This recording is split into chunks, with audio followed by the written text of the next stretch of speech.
Good morning, everyone, and welcome back to another Greater DAOR webinar. Today's webinar is ZipForm Plus. I know I did open the room a little bit early. That's because we do have a lot of people registered today. So hopefully I want to give enough time allocated to let everyone log in. You can head on over to daor.com or get to your dashboard or however you want to log into ZipForm Plus, because whether you're a new member who's coming and joining us for the first time, or maybe you're someone who's just looking for a refresher, we're going to cover it today.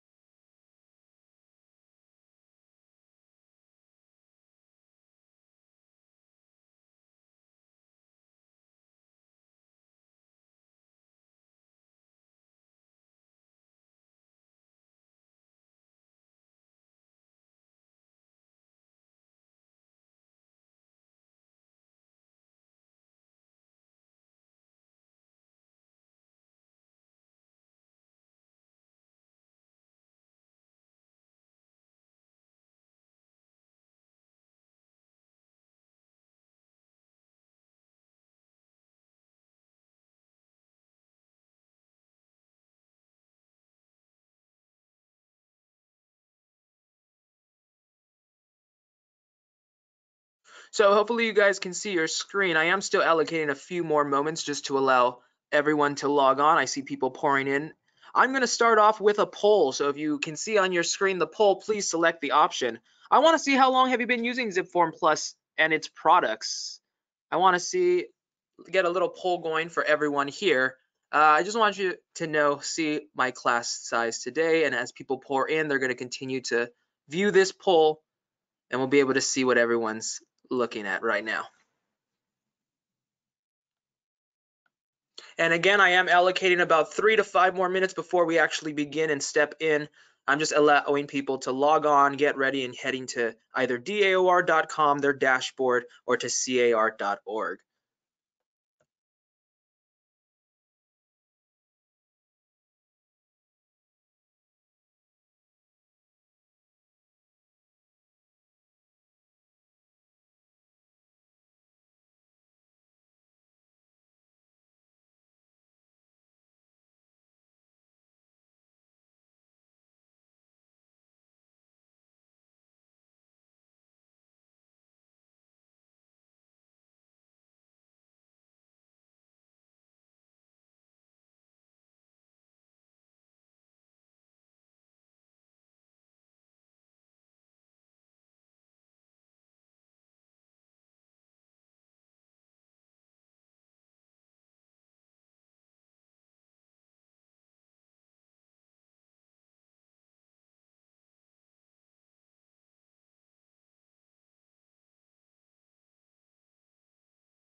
And so I'm just finishing up the poll here. It's been about 3 minutes. Everyone's been logging in. I can see with the poll. I'm going to share it right now for you guys.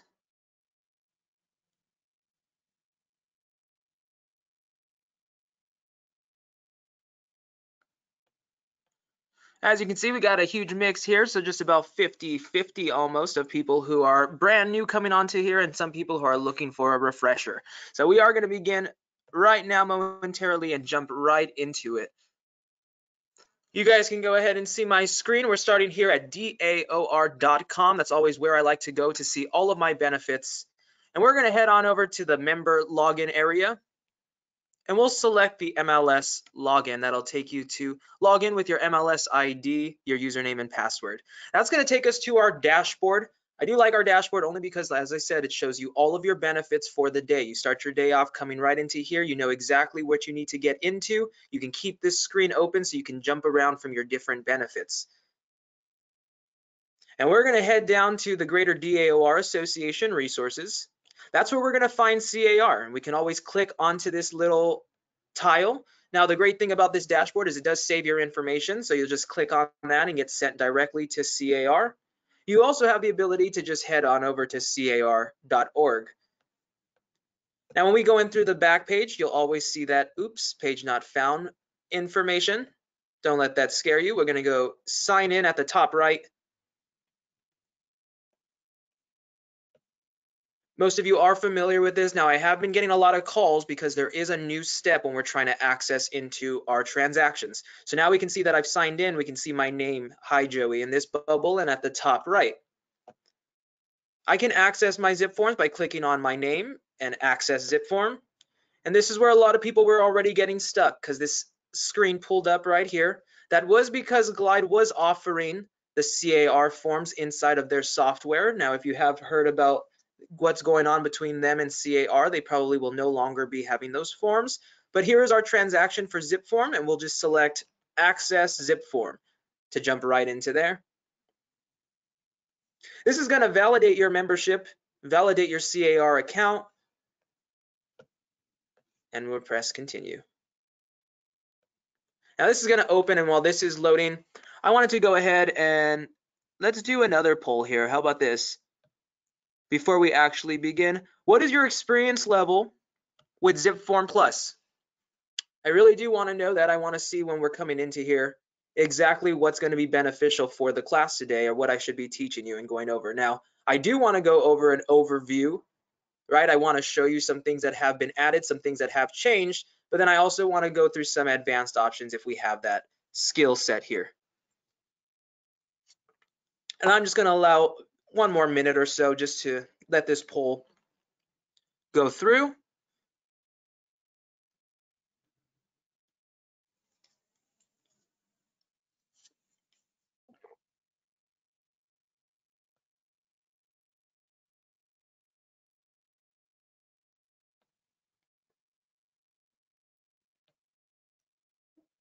And let's just share these results right here. So we can see most of you are intermediate. You know how to use the software. So this is still going to be good, a refresher.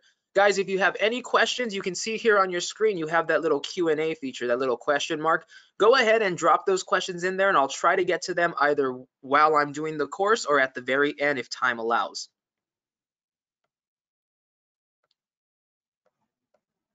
So we've just made it into our dashboard. We've opened ZipForms now. It's open into a new screen. We're starting here at a dashboard, but before we begin, as always, we want to make sure that at the top right, we're clicking into the Me section. We always want to go when we're starting a benefit for the first time, or maybe we haven't been in for a while. We want to go into the profile and settings and make sure that everything is relevant, current, and up to date. So we're going to click on Profile and Settings.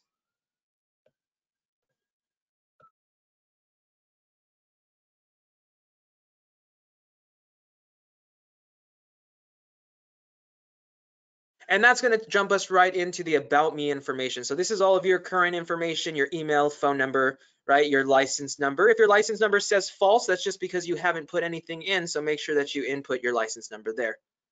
And along the gray banner, we're going to go into sign in and security if you need to update your password or your username, or of course, if you want to set up two-factor authentication just for extra security. Now, the number one question that I always get is, Joey, I just changed offices, but my ZipForms are still showing my old brokerage. So we'll come into Profile and Settings and come right here into Offices. This is your office information that gets displayed on the bottom of your transactions. If you update this information, it will only apply to new forms that are created. So all of your past transactions, all of your past forms, or if you're in a current transaction, will not reflect the new office. You'll have to generate brand new forms for that. You can see all of your form libraries if you want to purchase or organize them in a particular order. CAR is typically up top so that it's easy to search for all the forms you need. You can see all of your products And when we go into settings, we have our options for the e-signature options. This is important when we do want to set up DocuSign. So maybe some of you have heard about DocuSign, or most of you use DocuSign. That is the third-party signing service, and that does come at about a fee of $250 a year, I believe, for a realtor. Now, you do get free signing services inside of this platform. That's going to include the Digital Ink 2.0 and the Digital Ink 1.0. Even though that's a 1.0, a little bit older of a software, they are trying to get rid of this entirely. So I would urge you to make sure you are using the Digital Ink 2.0 if you're going to use the free software inside of ZipForms. Additionally, what's always important to remember, now when you use DocuSign, you'll be going into those settings to make sure the permissions are correct and to make sure that the time zone is also correct. But that's the second biggest call that I always get. Joey, I just sent my forms, but my clients haven't received it. It's been 2 hours, and I sent 6 more, and yet they still haven't received them. And the first thing that I come and check is their time zone, and their time zone is somewhere like Mountain Time, Alaska time, some weird time. So we always want to make sure that that's reflecting our region. Additionally, there's some additional preferences in here that you can go through if you want to change single sign-ons, title integrations, moving service integrations, even insurance integrations if you wanted to integrate those here. Next, we have the notification settings for tasks and checklists, our doc inbox, or our transactions, right? Pretty much anything inside of this software we can have give us notifications for a specific reason. And all notifications are going to come right here in this little bell that you see. We can see my notification filters, my all document notifications, and whether I have any read or unread. Finally, for all of you who have those assistants or TCs or want to connect the accounts, you definitely can invite a new transaction coordinator right through here. You'll be able to deliver the premium experience to your clients by being able to set them up. Now you can see you will have to start with the Elite Agent, but that's always a great thing with CAR and the Elite Agent. It is going to be for $0. So you're just setting someone up. You have to add this kind of module to your software, if you will, so that someone can have access to yours, but the cost is of nothing. And you would invite them by setting them their email so that they can get the permissions to log in and be able to monitor and manage your own software. Once we're done with those changes, we'll press save and close, and we're back to right at the dashboard. Now, this dashboard does look a little bit different. I am using the newer layout. That's because I like to see my tasks due for this week. Now, if we do use that old layout, let's see, let's click here. This might be what you're familiar with. You got most of your sales volumes up top, your recent activity right down the middle, and any map data underneath. As I've said, we are going to show you how to set up tasks today. So I like working on deadlines, and I always have tasks inside of my software for my transactions. I try to stay orderly and organized. Because of that, I like to see them right when I come on my dashboard as my tasks due for this week. Now I'm going to give a quick overview and go through the little different tabs that we have, right? Along the top beside our dashboard, we always have our form library now. That's been newly added this year. We can go ahead and click on that. It's going to automatically open our form libraries for us to search things like the residential listing agreement, the cover sheet, the SPQ. Any form that you need is going to be right here on the forms. Now, when you click it from forms, it's not starting a new transaction. It's just bringing up a form for you to easily fill. So it's supposed to expedite a form that you may need in the moment, but it's not really the best way to start a transaction. You'll see that if I were to click on something, let's do like the residential listing agreement. It's going to generate the form in front of me. Now I can select multiple forms if I need to, and if I wanted to get rid of this form, I would click on the little arrow beside it and either remove form, print the sample, or preview the form. And we can see once I exit it, the point of this form library is just for me to pull up a form and be able to see it very quickly, very easily. Now I do still have my same tools that I can use for the other forms, but we see that the minute if I go back, it's going to ask me if I want to save the data. If I do save this data, it's going to prompt me to start a new transaction. And if I try to get out of here in any way or e-sign, again, it's going to prompt me to create a new transaction. I am not going to be able to do anything but just pull up this form here.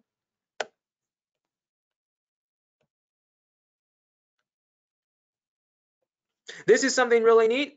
Talk about it since you guys are all here with me. Lone Wolf has welcomed LionDesk and HomeSpotter. So now Lone Wolf is going to be integrating with LionDesk, the most powerful CRM on the market, trusted by 165,000 real estate professionals, and HomeSpotter, which now is honestly, guys, probably the best way to market your listings. If you're not using HomeSpotter to market your listings, now there is fees to it, depending on how you want to market them or advertise them on Facebook. But those digital marketing through HomeSpotter is going to be very beneficial in getting you those listings. And so this is really neat that as of this morning, we've just learned that Lone Wolf is welcoming LionDesk and HomeSpotter into their application.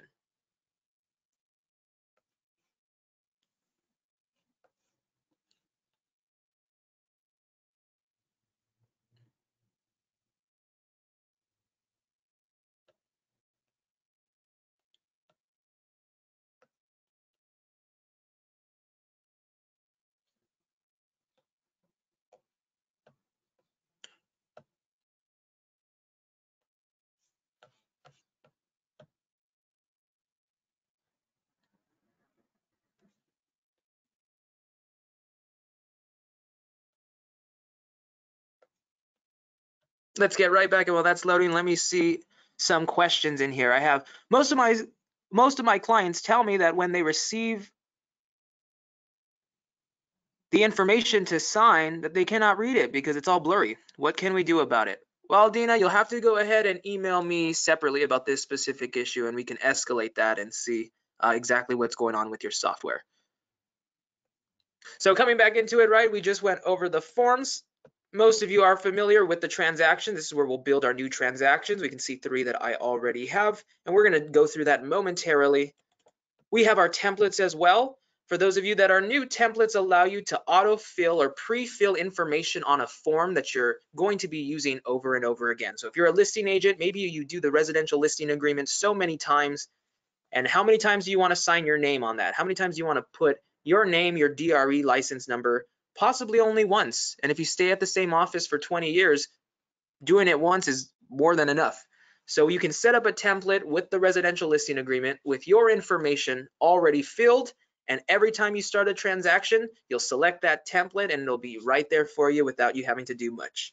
And we can see some templates that I have already: residential listing agreements, I have residential purchase agreements, I even have vacant land, so that if I do denote that the transaction is for a vacant land, all of the forms that I need, anything that I will need specifically for that transaction, I can have ready at my fingertips.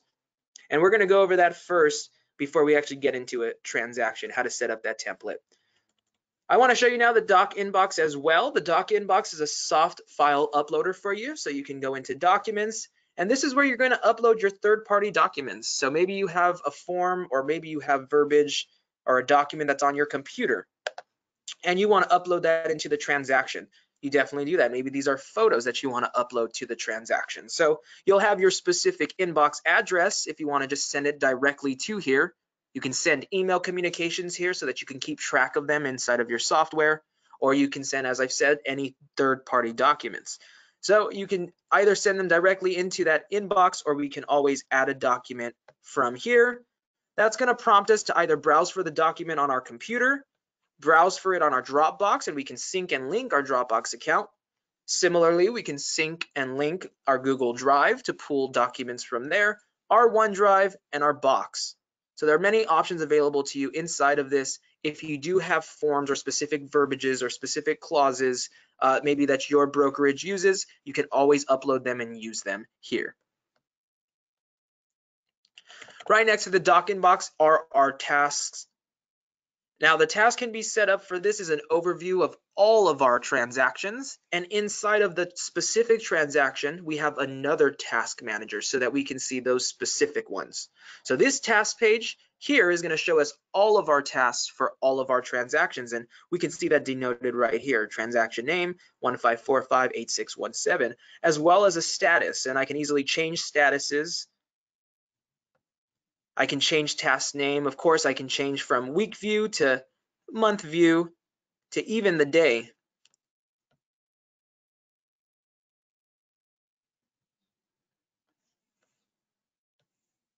Right after the tasks are our contacts. We can store all of our contacts inside of here. Now we know that LionDesk is going to be integrated. It's going to possibly be even easier. We'll have to look for that rollout to see how that's going to benefit us. But you can easily store contacts here that you can apply to your party for any reason. Now these contacts can be specific to maybe your title team, or as I've said, your personal, your office, or your brokerage. You can set up those contacts however you want. And additionally, besides ZipForm, you can connect your Google, your Microsoft, your Yahoo. And if some of you use Top Producer, you can even use those contacts and integrate all of them here. And all we would do is click on New Contact if we wanted to add it. Here is where it's going to ask us to select a category, right? Ask us to select the transaction role. We can add a photo, and we can put all of their information and easily save it and apply them to a transaction, either as a party member or if we just want them in if we're going to be sending communications or forms to. I'm going to take you to the partner page. This is where we're going to connect any third-party accounts. So there's a lot of things inside of the transaction and inside of ZipForms software that you can connect. Cloud CMA, you can easily pull those CMAs and pull those listings as a transaction into ZipForms by connecting your Cloud CMA. Some of you will connect your DocuSign, which is that exclusive third-party provider of signing services. This no longer links Hurdler, which is a brand new benefit which just launched yesterday, Monday the 10th. I don't know if any of you had the opportunity to do that training. It's similar to TaxSpot that you guys may be familiar with, except Hurdler is going to integrate with your transactions. So if you spend money on your transactions, you can actually build a form inside of Hurdler and apply it to the transaction. It's going to link right here automatically. Now, if you are going to claim this account, Hurdler, you want to do the free claiming of it first by heading on over to crmls.org marketplace and logging in, and then going ahead and getting that discount. Of course, you also can integrate your Outlook, your rent spree if you're doing rentals.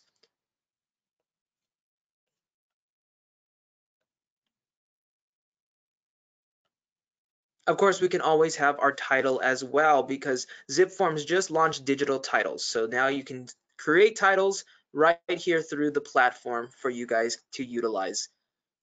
And you can do your top producer. You can even do RPR in case you have a property in RPR that you're searching and you want to just pull that property information. You definitely have the ability to do that.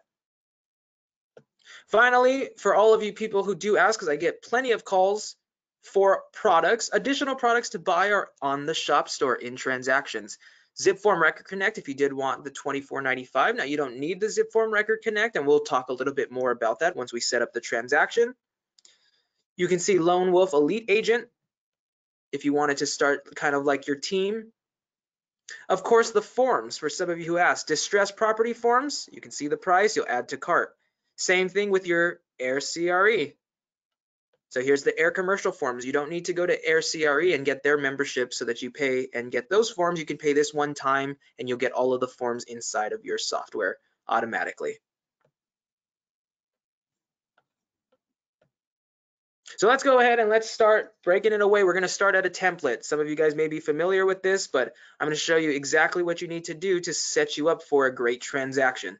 So coming into the templates, you see we do have clauses, and maybe your brokerage has specific clauses that they like to add. You can go ahead and create clause libraries, right? And this can be a specific library clause or personal clauses. It'd be entirely up to you, but we can select a new clause.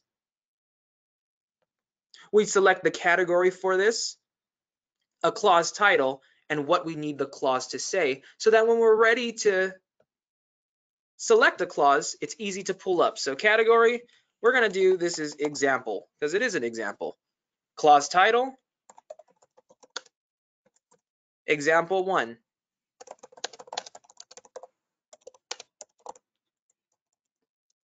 Whoa, he doesn't know how to type. And we're saving that clause. And we can build multiple clauses like that. Now clauses we're going to add as specific verbiage to forms. And inside of this templates as well, we're going to go ahead and create new. It's going to ask us to select a template type to get started. So whether this is going to be a template for new listings, or this is going to be a template for new purchases, new lease, or even new lease listings. Now, just for the sake of the argument, it's a little bit easier. We're going to do listings. So we'll click this template for new listings, and then we'll have to name this template. So this is going to be the listing template. Very simple, very easy. You guys are with me. Now we'll pick a category that this template can be applied to. So this listing template can be applied to residential, because that's what it's going to be, the residential listing agreement. And it pretty much stops there. Now, if I was a broker, or I was a team, and I did have those permissions, I can change the scope, whether this template is only going to be for me, whether this is going to be for my entire team or brokerage, or if this is going to be for my entire office. You would have those permissions if you are a broker joining us today and you have your broker account. If not, don't worry about that. You're only going to keep it to yourself personal. Then we select an auto apply feature, right? What do we want this template to do? We do not want this automatically applied to new transactions. Now that's possible true, but we don't. We do want it to be automatically applied. So we have a second option, automatically apply this template to listing residential new transactions. That helps keep it congruent because this is a residential listing agreement, and this is only going to apply this to listing and residential new transactions. That seems congruent, that seems right. But we do have a third option to automatically apply this template to all new transactions. So maybe this template that you're creating is a cover sheet, or maybe this template that you're creating is a bio of yourself, of your own information, or something that you want to send, a packet that you want to send to the client, to every client. Doesn't matter who. So maybe that's why you'd want to apply that to every and all new transactions. We're going to keep it to apply in the congruent side, and we'll click save. Now, we always know when we're inside of a transaction because we see a gray banner right here. So we are inside of here, a listing template. Now, I always like to denote them as templates so that I know I don't want to add any specific information that's going to syndicate to all of my new transactions that I'm creating. So we can even see here, it's even letting me know you are currently modifying a listing template. Click here if you want to create a new listing transaction. So it's always important that you realize if you are going to create your templates that you're working in a template. Now that we got that covered, we know that any information we add here can only stay consistent to us as the agent. It has to be relevant to us. We don't want to put any information that's specific to a transaction. We only want to keep information that's specific to us. So again, even in this template, I can add party members. Maybe I have an in-house lender, escrow, whatever that's going to always be applied. I can just apply them to the template so that they're automatically put into the transaction party. And if I had specific checklists, maybe I'm someone who's every day after, maybe the 2 days after I get this signed, I got to input into the MLS. So I'm going to add that right here. And we're heading back into the Documents tab because we want to select a specific document to already be taken care of when we start a new transaction. So we're going to go ahead and add a document. It's going to ask us to browse for a document, either on our computer. We can create a placeholder. For some of you who aren't familiar moving forward, a placeholder, what that's going to do, it's going to say, here is the residential listing agreement placeholder. Once it gets signed, replace it with the signed document and then delete the things that I don't need. But we're going to go ahead and add forms. It's going to take us to our form library. With your form library, as always, we're typically at CAR, the California Association of Realtors, because they're the ones who provide you with your forms. But we also do have additional libraries. American Home Shield, I've never used, but maybe you have. Car sample letters, CRMLS, very important. If you are placing your listing into a coming soon status, you want to make sure you get the seller instruction to place into CRMLS coming soon status signed. Ooh, that was a very long SIPLCSS form. But we're heading back to the CAR, California Association of Realtors, and we'll pick what form. So we said that this was going to be for a listing. Now, I don't know if most of you guys use the cover sheet like I do. I like to cheat and I like things to be easy, so I use the cover sheet. I'm also selecting the residential listing agreement. I can see that I have both of them highlighted. maybe I wanted to take one out, I can go ahead and click the little arrow to the right and remove one of these forms. But if they both look good, I'll click the little X at the top right, and now we're inside still of the template. We can see that because of the gray banner, and it tells us template, and also tells us right here. But we're going to go into one of these. So let me go into the cover sheet because I like to show you the cover sheet. For you, many of you who do use ZipForms, most of you who were intermediate at this, you are used to this. This is the thing that saves you so much time. The cover sheet is going to give you the transaction details in different blocks for you to fill out. And the more that you fill out a form, the more that the cover sheet's going to be filled out. And the more that you fill out the cover sheet, the more that the specific sections in the form are going to be filled out. So it's all up to you. Again, we're working in a template, so when we're working in a template, we never want to add any specific information to a transaction. We only want to add information that stays relevant, consistent to us. So I can go through and seller information will pass, the property information will pass, perhaps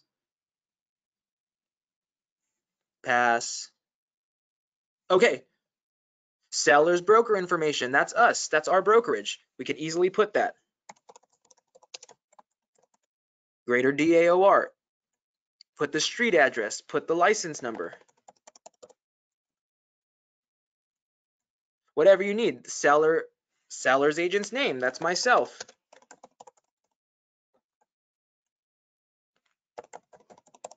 All this information that I'm putting into here is going to syndicate onto the form. And I want to show you that now, but give me just a moment. Let me add my email address. outreach@daor.com if you have any questions, of course, either during this class, after this class, or anytime. I'm always here for you. All right, so now I have some of my information, the seller's broker's information, and I can go through, and if I have more to fill, mind you, I don't want anything that's specific to a transaction. I only want information that's going to stay consistent and relevant to myself. So my brokerage and my information seems pretty relevant to myself. It won't be changing anytime soon. We always want to make sure when we make changes, we are coming at the top left and clicking on save. It's going to let us know that that information is saved. And we will go back. So now that I've inputted some information into the cover sheet, now this is going to be the same inside if we start a transaction. The information that I inputted on the cover sheet is going to be automatically filled out here, as you can see, on the form right here. There's the information I just filled out, greater DAOR. And if I came on here first and filled it out here, it would move on over. Pretty simple concept, something that's very beneficial. So now I have what I need set up for my template. This is my listing template, and I want a cover sheet already ready. I want the residential listing agreement to have my information, so I just have to send it to my client. If I have specific party members, I've added them. We are going back to the list. And we are moving out of the template side, and we are going into the transactions tab, because the time has come for us to set up a transaction. We just got that call. We're ready to move forward. We need to send the residential listing agreement to our client. So coming into transactions, we'll go ahead and click on new transaction. And then it's going to ask us to select the type of transaction, similarly to when we were setting up a template. And so we're going to click on new listing, since that was the template that we just set up. It's going to ask you for a name, and this can be just a specific name to a person, or it can be the property address, however you'd like. So I am going to input a property address, my example here. Now I want to show you two things that you have. Here's the ZipForm Record Connect, right? If you want me to click the little I for more info, I can. But the ZipForm Record Connect is going to allow you to easily collaborate and connect into those softwares and into the collaboration and connect with your client, similarly to how we're going to do right now with the MLS Connect.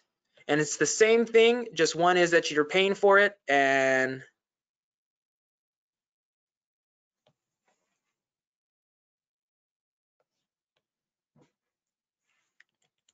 ZipForm Record Connect, is at $22.15 a year. That's how much it would be to add. It's going to pull in property information. So let me cancel this.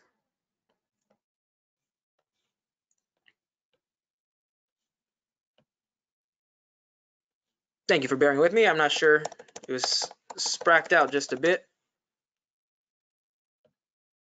And so the ZipForm Record Connect is going to pull property information based on Google results, but you have something better integrated with CRMLS. You have the MLS Connect. The MLS Connect is going to pull in the property information directly from CRMLS. You can easily click on MLS Connect. It's going to ask you to choose your MLS. You'll select CRMLS1. That's the only one you should have and probably the only one it's going to see if you can use this. It's going to ask you for the listing type. This is residential. It's going to ask you for that MLS listing ID. Maybe you've already made this active, or maybe you're making an offer, so you need to pull in the information. Whatever you need to pull in the information by, you have to put right here the listing ID. You can even include property photos, and if you want, you can find your own to select so that you can add it to the transaction. And you'll use this listing and it'll pull in all of the information for you guys. Very easy, so that you don't have to sit around typing addresses. We're going to select a category then after we've done that, pulled in the property information if we wanted to.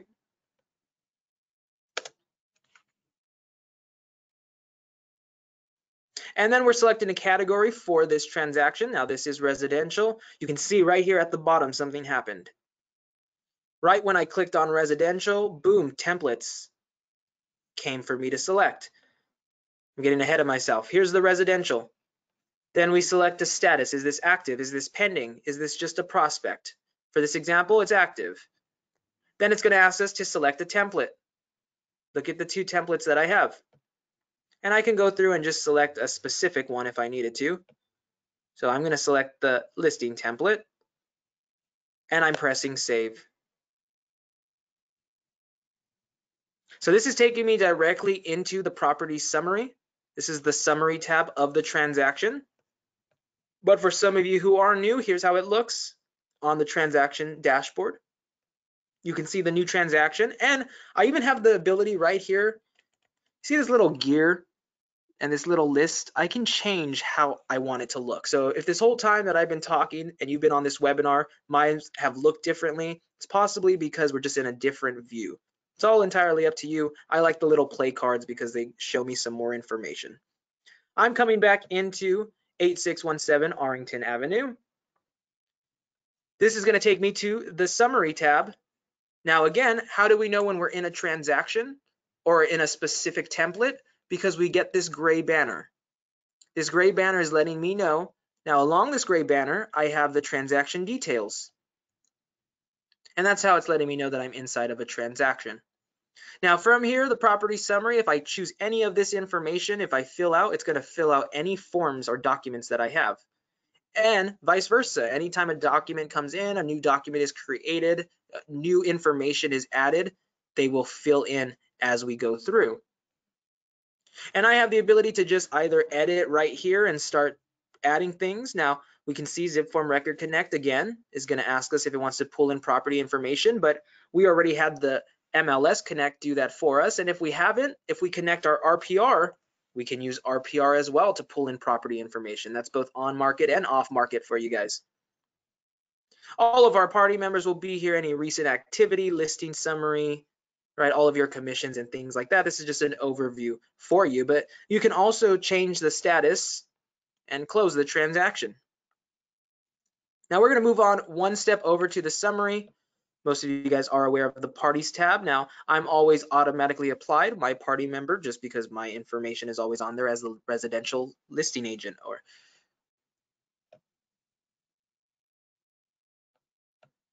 But as we add more party members, we can see buyer 1, buyer 2. We can either add them by selecting them from our contact list, or we can add them as we build the documents.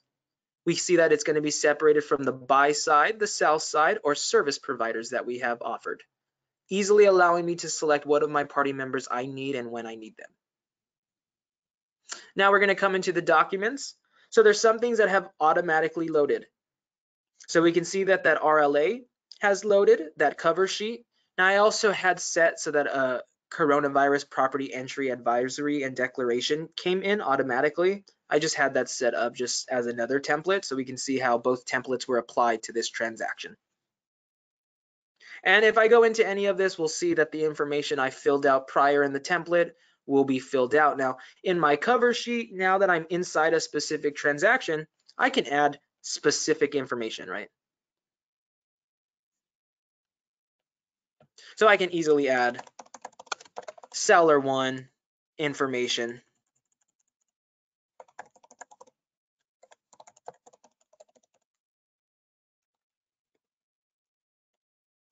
Right, I can add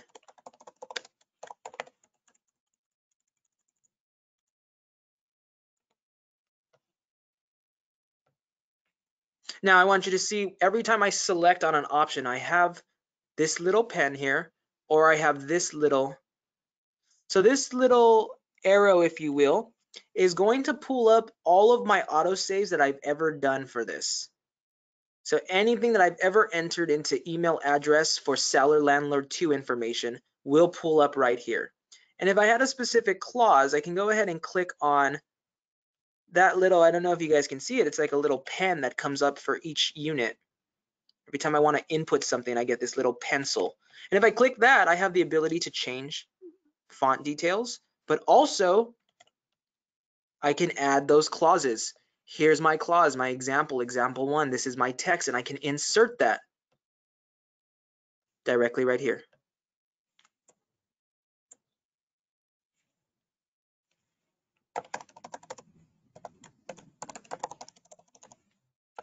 Just wanted to show you some things on how to make it simpler for you to easily fill out the form. So I'm putting 2 information now. I definitely can go through and add more property information and more details as I get it, but I am going to make sure I'm clicking save right here to save all of that information.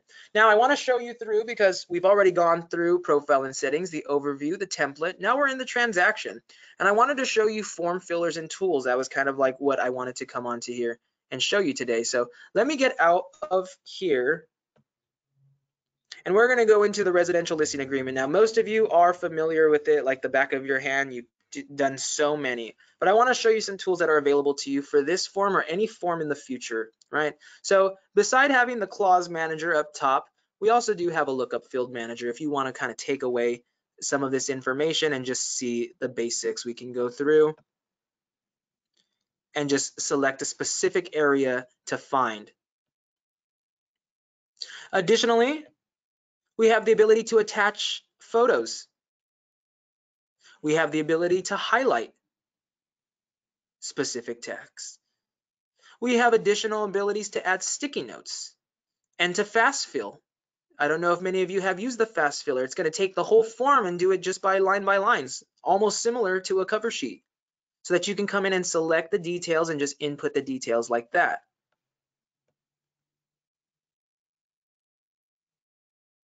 Back to the form.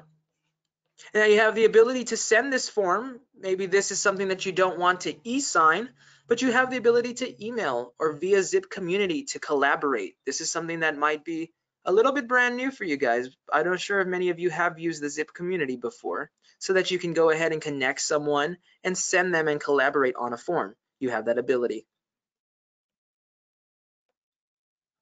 You also can move into full screen. Now the biggest thing that I want to show you, beside pulling in information from Record Connect or MLS Connect, and of course beside e-signing, are these 2 options up top. Forms Advisor and Forms Tutor. This is the good stuff, guys. If you ever come across a form that you do not know how to fill out, these 2 are going to be your saviors. So let's go into Forms Advisor. Forms Advisor is going to tell you what forms are necessary. Now this is through CAR and CAR Legal, so don't feel like anything in this is going to be something you can't hold close to. And of course, I would always refer back to your broker, but maybe you need an area such as the purchase, and you want to know what agreements you need and what disclosures you need for the listing side or for an offer, for post-contract and escrow. And the same goes for lease, listings, leasings, or management, of course, as well as any office admin stuff. So you have the ability to know, come on to Forms Advisor, you'll click which area or which part of a transaction you need, and it will tell you what forms you will need for that transaction.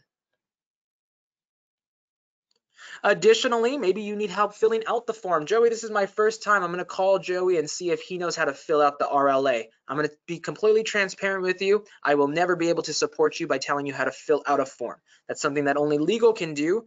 And because of that, they've done the Forms Tutor. So clicking on the Forms Tutor is going to jump you back into CAR. You can see the Forms Advisor. You can download the user guide or just access the advisor from here. But here is the Forms Tutor, and you can see the user guide so that you know how to use it. But let's access Forms Tutor. Maybe you have a question on a form that's coming out. Maybe it's a question on a form that you're just running into. Forms Tutor is going to allow you to see samples of every single form that's inside of your CAR library. And it's going to show you exactly and tell you exactly how to fill it out. Now this is asking me to sign back in because I'm in my ZipForms application and I don't want to do that because I don't want to get kicked out, but you'd sign in and it'll show you all the different forms like we've just been showing you. A little sample and it'll tell you how to fill it out. You can't beat that, guys. It's like your own little personal lawyer in your back pocket. You have those two options. Once we are ready to send something for signature, this is where it gets good because we can come onto a specific form and click e-sign. Say we just wanted to send this specific form, or from here, the Documents tab, we can easily e-sign. When we do it from here, it's going to ask us to select multiple forms. Or now, again, we have a new option, which right beside Documents and Checklists and Notes are e-sign. It's a new tab. Maybe you guys are familiar with this tab. This is where we're going to be able to view our different envelope packets. So let me go back to my list and let me show you another transaction that I have. Still active. It's been active for like the past 8 months. Let's look at the e-sign. And we can see that how a packet looks once I've created a digital signing packet. Look at this is a listing agreement. That this is how it's going to look. And when it's completed, it'll give me a little check mark. It tells me what the signing service was. If it's DocuSign I'm using, it'll say DocuSign. If it's not completed, it's going to say not complete. It's going to let me know the status, in progress, sent, delivered. But I can also click on this card or on this little email and see more information. So maybe these are in transit and the signing status is in progress. Maybe I need to resend it to someone so we can resend the signed document. Or maybe I need to update their email address because I got it wrong. So I can update their email address and resend it. I can see the documents and I can view additional details and history about that. And every envelope that I send is going to be seen here so that we can manage them and just get a little bit more.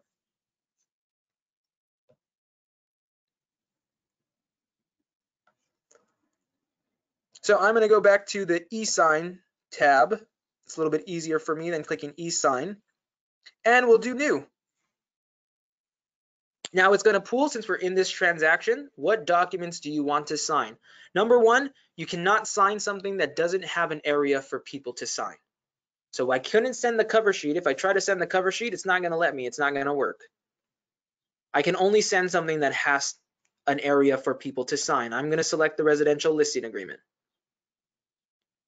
And then I'll press close. This is my step 1 of 4. I know it does say 3, but more like 4. And most of you guys who are intermediate know that. But this step 1 is crucial and important because not only are we selecting the name of this packet, and once things are finished being signed, this is how it's going to come. This is the name that it's going to come. So if I just have it as signature packet 1, and then my next one that I send is also signature packet 1, and my next one is signature packet 2, we can see that if they all come in on a given day or at the same time, I might be a little bit confused and not be able to even find what documents I'm looking for. So it's always beneficial that the packet name is reflective of the documents inside, but it's all entirely up to you. Signature packet 1. Then the signing service is crucial because that's what's going to take us to step 2. What signing service are we using? So guys, I'm going to be using the free version just because it's part of the benefit. Now, for some of you guys who use DocuSign, we definitely might be able to go back It's already getting a little bit late, but we might be able to go back and I'll show you through DocuSign. For you guys who do use DocuSign and pay the extra money for it, you know that it's pretty simple. You go on and it tells you exactly what you need to do. You send it and you don't got to worry because you can see when you're waiting on people to sign, when you're waiting for others. So really neat service, but not necessary because we can see similar to all of that with using Digital Link 2.0. We can choose a folder for the return signed documents to go into automatically. Do we want to choose a folder? We can. And of course, we can select additional documents. Now that we've set up how we want this envelope to send, we're going to click next. Here are my party members. So I can either create a brand new one.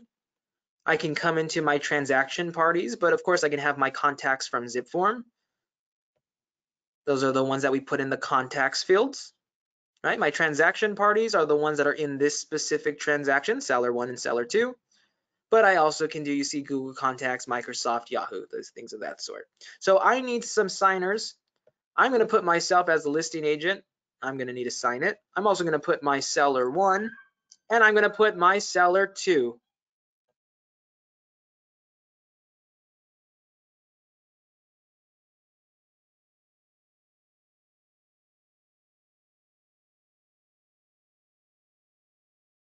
Okay, so once I select my party members, now it's very crucial. It is very crucial that I am making sure that the roles are correct for these people.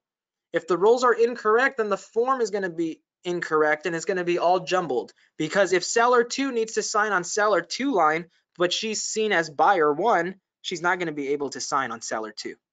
So it's always crucial. That's why you can see the role in that little red star right there. It's very important.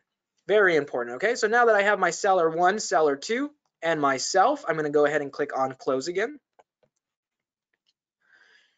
This is the other call that I get time and time again. Joey, I have sent it to everyone, but someone is missing. They're saying they're not getting it. Most of the time it's because we have a signing order. Now, I would speak specifically to your broker to make sure it's okay.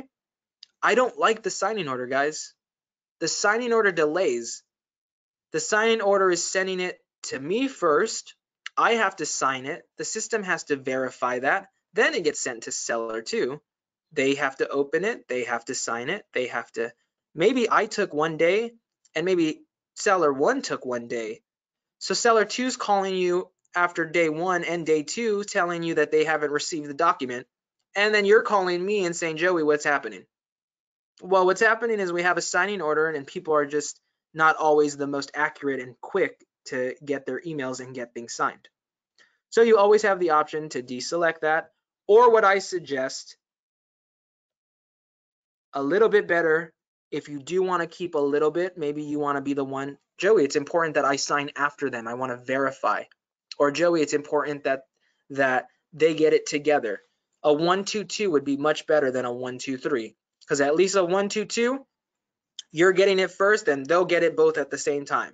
Or they'll get it first and then you'll get it after, whichever is better than 1-2-3, guys.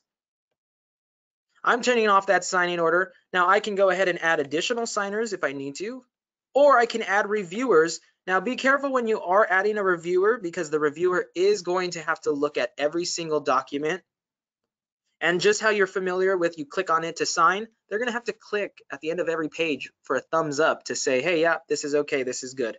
So only add a reviewer if you really need it necessary, or if you really want someone who's going to be able to go page by page of the forms you've been sending.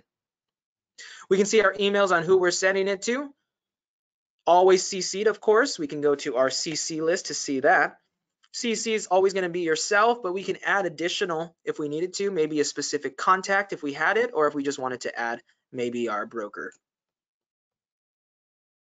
Time zone, again, very important. We even have the ability to change it here because of how many times it's always messing up right here. So making sure that is Pacific. You do have a cybersecurity protection if you wanted to. So you can protect information by giving them a security code that's going to be sent to their phone that they'll have to input before they can actually sign the documents. I believe it's $5 per transaction. And then we're clicking next. This is going to open, once again, Untitled, get us right logged in. Don't really have to do much at this point, but these are the next steps, and we'll see right now as we're getting ready to use the Digital Ink 2.0.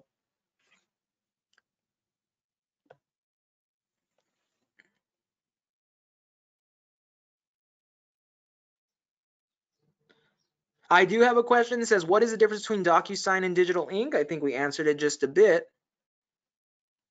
But the difference basically, not based on process, it does the same process, but definitely based on just kind of software. So by that I mean how it looks. So that's just going to look a little bit more polished and pristine, the DocuSign, because you are paying extra for it. So that's why they're going to do that for you. But the truth is that they do the same thing. They do the same thing. So here we are on step 4, right? That's where it kind of like gave us an extra step right there. Even though we had 3 on ZipForms, we get this extra step here. We want to make sure that everything is where it needs to be. This is also the kind of the hiccup when we are using the free. DocuSign very rarely is going to miss something or not flag something. It's more likely to happen by using the Digital Ink, where every now and then something may be missing, a signature, an initial. And there's nothing more frustrating than sending a 15-page packet for someone to sign, and then you have to resend it based on one initial. So it's always crucial, and I always stress, on the left side, the forms are going to be there for you to go through and make sure things are where they need to be. Seller 1, Seller 2, my name. It's always beneficial for you to do that, just to make sure that you're not missing any one of those things. Here's some initials. Now, if you are missing one, maybe this is a third-party document you've created. So you're going to say, hey, there's no specific signing area, so I need to add a signer. What we're going to do is we're going to make sure that we have the correct signer who we want to sign. So whether this is going to be myself, my Seller 1, or my Seller 2. And then we're going to click on this drag and drop. And this drag and drop is going to allow us to put different tools. So like sign here, we'll click. We can see where it's at right here, Seller 1. And now I do have this little gear right here. I don't know if most of you are familiar, but if you click that gear, we can flip this vertically. We can flip this horizontally. And we even can, let's go through, easily add timestamps or name blocks, or easily change the signer. Cut this, delete this, whatever we want to do with it. And now we can sign here optional, initial here optional. We can do boxes or bullets, the radio buttons if you have multiple choices. Date stamps, the signer name, the initial, the page, or specific texts. Maybe we want to do a little text box so that they have the ability to put something in there. And that's how we would do it for all of the signers that we need. Additionally, we can do markup. That's going to let us mark up the document, so we can draw text onto specific documents, or of course we can draw freehand on a specific document, circle things, box things out, highlight things, right? We also have the ability to jump from page to page, making it a little bit easier no matter how large your packet is. We can apply specific layouts if we do have multiple pages. That's something that's brand new. We can splice specific PDFs inside of here, so that that's your third-party document you've uploaded, you can put as the second page to this RLA if you needed to. And once we're all set here with who we have, where we need them, and what they need to sign, we'll go ahead and click on next.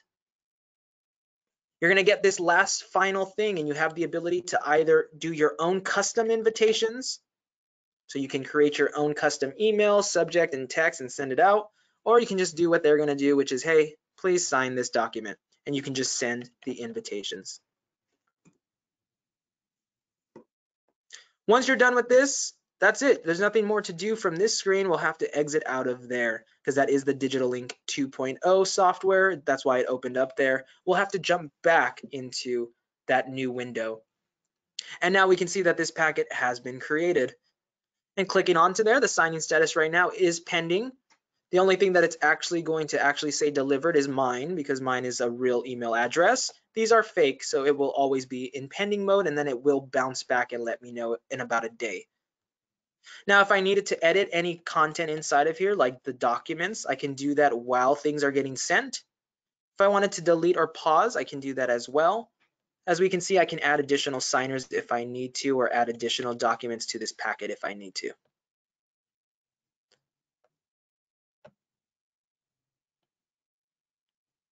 Now let me go back into our party members. We can see seller 1, seller 2.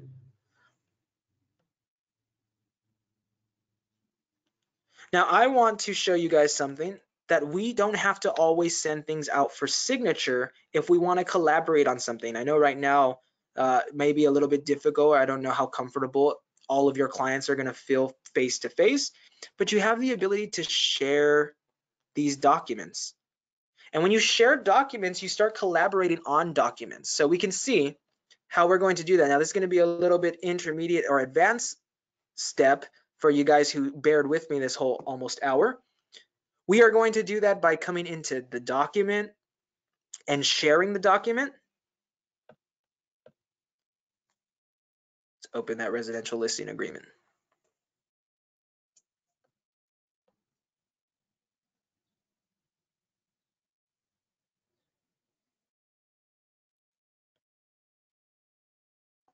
Right, via Zip Community. And it's that same process. We're going to go ahead and click a client, and we'll be sending them that via Zip Community so that they can collaborate. This is the thing. We have our recipient. Here's the invitation. Here's the body. And we'll go ahead and we'll send that so that they can collaborate on the document, either respond to a question that I'm inputting to there or help me fill it out. That depends on what permissions I give them. So inside of the party member, let's do seller 1. I'm going to click this little blue thing. Now we can see the Zip Community little logo, same logo right there. That's what this little logo is, the Zip Community. It's going to pull right up. Boom, we can click on that as well. So now I'm going to select the permissions for this seller. Can this seller edit forms? Yes, he can. Can this seller upload his own documents to this transaction? Sure. Can he view the history, the notes of this transaction? Sure. Do I want a specific stop sharing date? Yep, I'm only going to give you permissions until tomorrow. And then we can select the documents that we want to share. So whether we want to show all, the ones we're currently sharing, or the documents we're not sharing, and we'll select those, and they'll be able to collaborate with us. We'll save and send that information. They will receive an email letting them know that they are expecting to collaborate or answer some questions on this form. I am getting a question here. It says, if you add a document or an additional person to sign while the document is out for signature, won't this create an issue for those who have already signed? Or will this document cycle back to the person who already signed?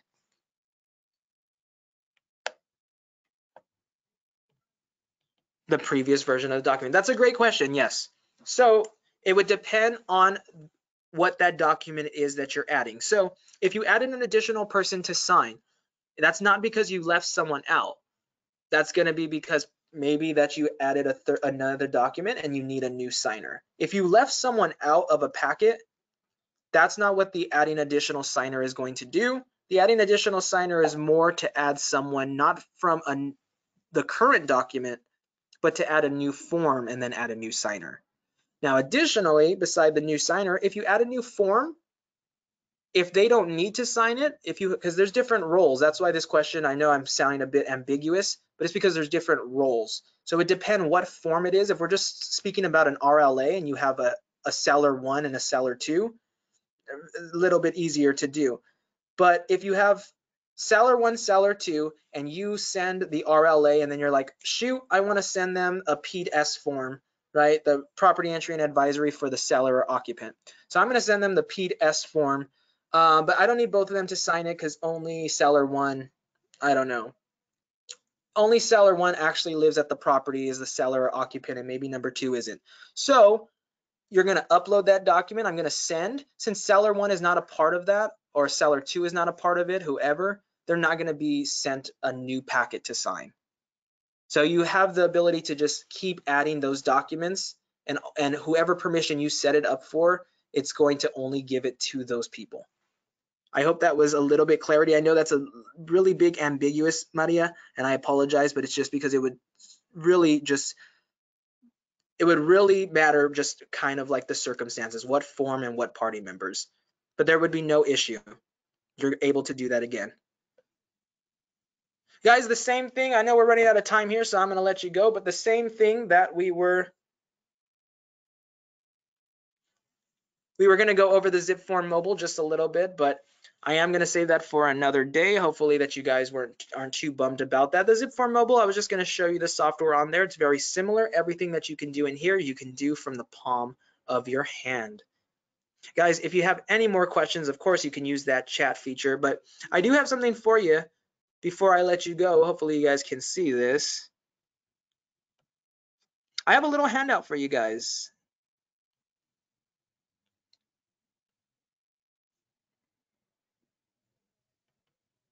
So be sure, if you want, you can go ahead and download it right from here. You should be able to see a little download screen right there, or you can go into your handouts and just download that from there. This handout is for you. This is the ZipForm mobile help at a glance. Of course, I am always available if you email me at outreach@daor.com. Monday through Friday, 9 a.m. to 5 p.m. I can answer all of your questions or support you however you need.